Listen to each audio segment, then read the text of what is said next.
J'ai toujours aimé les films et les séries télévisées. Mon attention se portait instantanément sur la télévision, jusqu'à ce que j'apercevais une publicité sur un film à venir. La plupart des créations hollywoodiennes et stupides sans intérêt étaient facilement inoubliables. Donc à chaque fois que je tombais sur un nouveau film avec un concept relativement original, j'étais surexcité de découvrir ce que c'était. Récemment, j'ai eu l'occasion de voir une publicité sur une entrée limitée qui s'appelait Bande de sang. Déjà rien que le titre me donnait envie, le goût de le regarder. C'était situé sur un slasher, un malade mental qui tuait les gens, et quand il tuait ses victimes, il se nourrissait. Il les mangeait tout cru.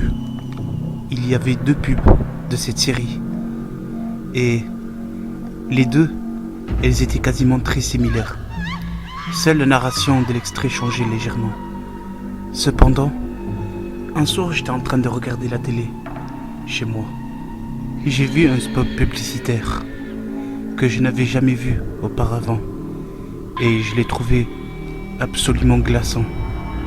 Et le plus étrange dans tout ça, c'est qu'il commençait avec un texte écrit en blanc sur fond noir, qui est resté pendant environ 5 secondes. Et ensuite, il est passé sur un autre écran similaire. Et cette fois-ci, le texte disait « J'arrive » en plein milieu de l'écran. Le message était accompagné à plusieurs angles discrets.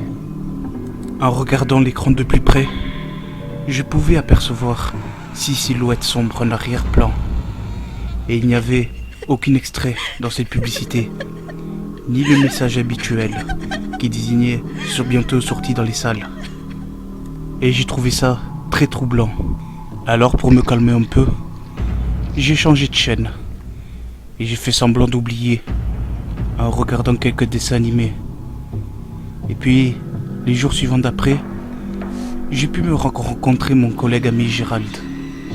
On se connaissait depuis l'enfance. À la pause déjeuner, on était ensemble.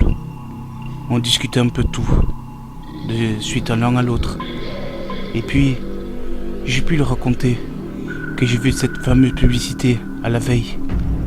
Mais j'étais vraiment choqué d'apprendre que lui aussi il regardait la même chaîne à la même heure.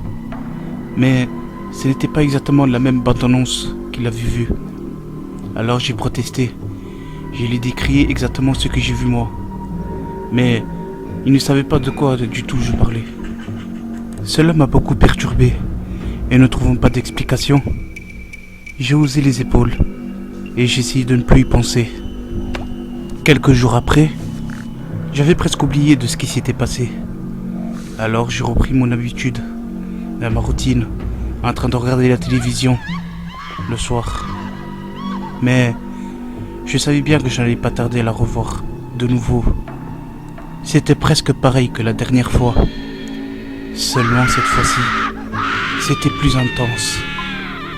L'augmentation sanglante était plus forte et les silhouettes en arrière-plan étaient plus visibles. Mon cœur s'est mis à battre soudainement. J'ai pris mon téléphone et j'ai appelé Gérald, lui demandant s'il voyait exactement ce que j'étais en train de voir en ce moment.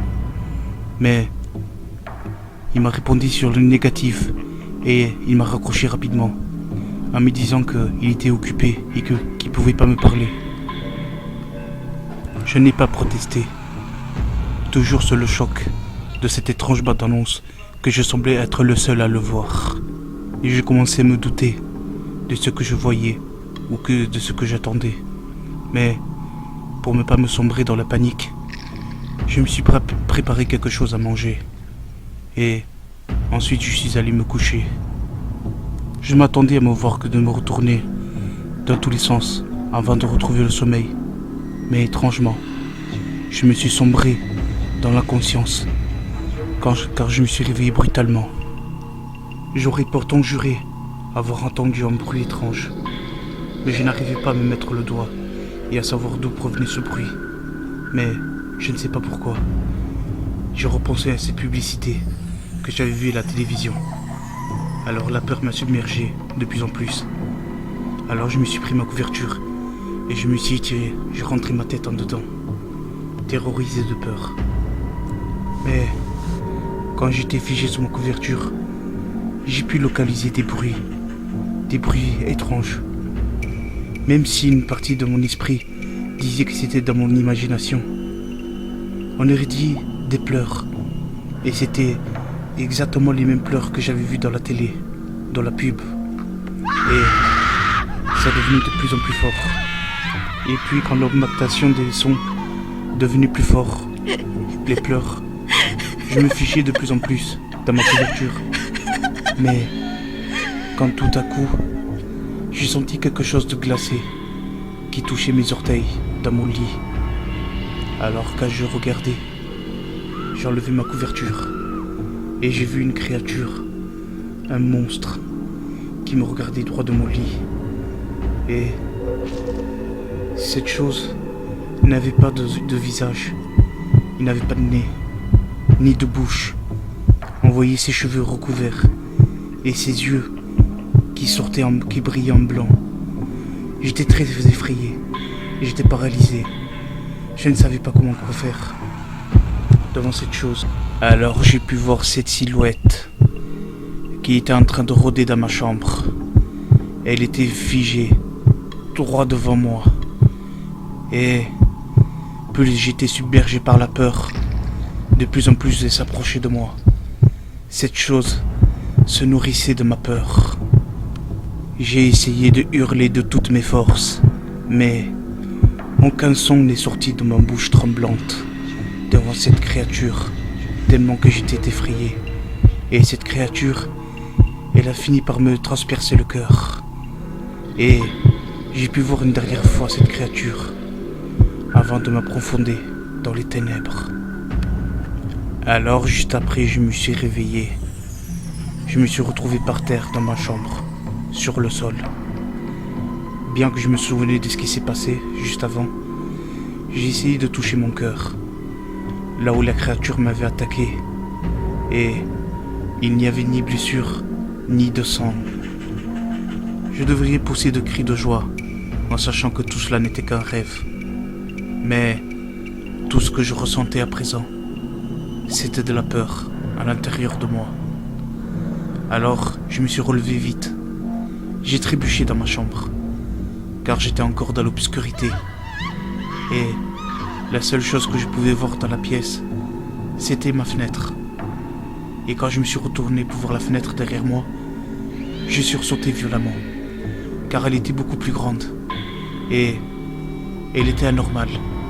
Elle n'était pas comme d'habitude. Et lorsque j'ai pu me rapprocher de ma fenêtre, j'ai pu voir des lettres dessus, dans les morceaux de verre. On aurait dit le reflet d'un message sur un miroir. Et je me suis concentré pour le lire. Et voilà ce qui est écrit dessus.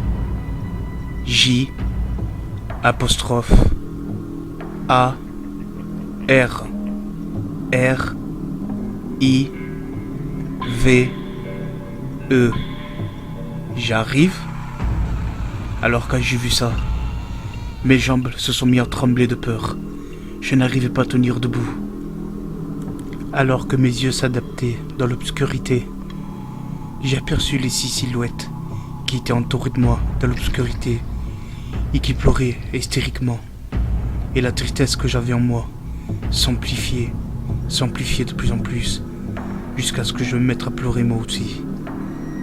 La lumière émanant de ma chambre était le seul réconfort qui était dans cet horrible endroit. Alors je me suis laissé traîner jusqu'à elle. Et la seule chose que j'ai pu voir, c'était mon ami Gérald, assis dans son canapé.